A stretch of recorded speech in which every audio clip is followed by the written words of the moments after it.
Hello bachcho, let's read this question. So the question says, mention four major terms of the Treaty of Versailles. Second part is, the Treaty of Versailles was harsh and humiliating. Justify by giving four terms of the treaty. Do you agree with the views that peace treaty of Versailles with the Allies was harsh and humiliating for Germany? तो यहाँ पे हमसे treaty of वर्सलीज के ऊपर question किया गया है और सभी क्वेश्चंस में हमसे ट्रीटी ऑफ वर्सलीज के टर्म्स पूछी गई हैं. So let's see the key concept. The key concept is treaty of Versailles. Now what is this treaty of Versailles? Treaty of Versailles was a peace treaty signed between Allied forces and Germany after the World War I. And this was a harsh treaty. This was signed in Versailles. It is a place in France in year 1919. So let's see the pointers. Our first point is, Germany lost its overseas colonies, a tenth of its population, 13% of its territories, 75% of its iron, and 26% of its coal to France, Poland, Denmark and Lithuania. तो यहाँ पे एक काफ़ी numbers दिए गए हैं कि Germany ने इस ट्रीटी के अंडर काफ़ी कुछ लॉस्ट कर दिया, कुछ खो दिया. क्या क्या खो दिया? Overseas colonies. अब जर्मनी भी एक यूरोपियन नेशन था और like most of the European Nations की तरह ही उसके भी अफ्रीका और एशिया में कॉलोनीज थे. तो जो भी ओवरसीज कॉलोनीज थी वो सारी चली गई दूसरे कॉलोनाइजर्स को. Tenth of its population, war में जिनकी डेथ हो गई या फिर ओवरसीज कॉलोनीज में या वॉर स्लीव्स के तरीके से 1/10 ऑफ उसकी पॉपुलेशन भी चली गई.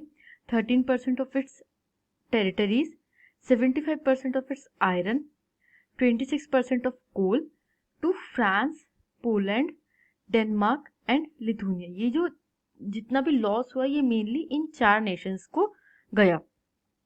Let's see the second point. The second point is, allied power demilitarise Germany to weaken its power. अब यहाँ पे अलाइड पावर्स ने क्या किया? अलाइड पावर्स ने डीमिलिटराइज कर दिया. डीमिलिटराइज मतलब कि अब जर्मनी अपनी मिलिट्री नहीं रख सकता. Let's see the third point. The third point is, the war guilt clause held Germany responsible for the war and the damages that allied countries suffered. Germany was forced to pay compensating amount of around 6 million pounds. अब यहाँ पे क्या होता है, एक treaty of वर्सलीज में एक war guilt clause होता है. वॉर गिल्ट क्लॉज मतलब कि रिस्पॉन्सिबल ठहराना होता है कि किसकी वजह से इतना वॉर हुआ और किसकी वजह से इतनी सफरिंग हुई. तो इस वॉर गिल्ट क्लॉज में भी जर्मनी को रिस्पॉन्सिबल ठहराया गया सारी सफरिंग्स और लॉसेस के लिए, और जर्मनी को एक कंपनसेटिंग अमाउंट पे करने के लिए फोर्स किया गया which was around 6 million pound, जो कि एक अपने आप में बहुत ह्यूज अमाउंट होता है. Let's see the fourth point. The fourth point is, allied आर्मीज also occupied the resource rich Ryan land for much of the 1920s. अब जर्मनी के पास एक रिसोर्स रिच लैंड होता है, रायन लैंड जिसे कहा जाता है. तो ये जो अलाइड आर्मीज होती हैं ये बहुत सारे 1920s के पार्ट के लिए लाइक 1920s के ईयर्स के लिए इस रिसोर्स रिच लैंड को भी ऑक्यूपाई करके रख लेती हैं. So let's see the final answer.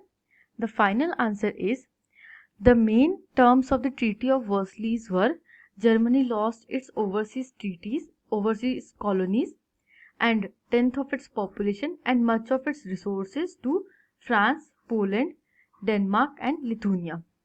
Allied powers demilitarized Germany to weaken its power.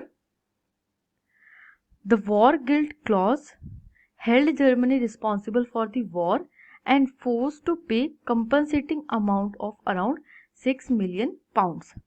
The Allied armies occupied the resource-rich Rhine land for most of the 1920s. I hope you understood this question. Thank you and best of luck.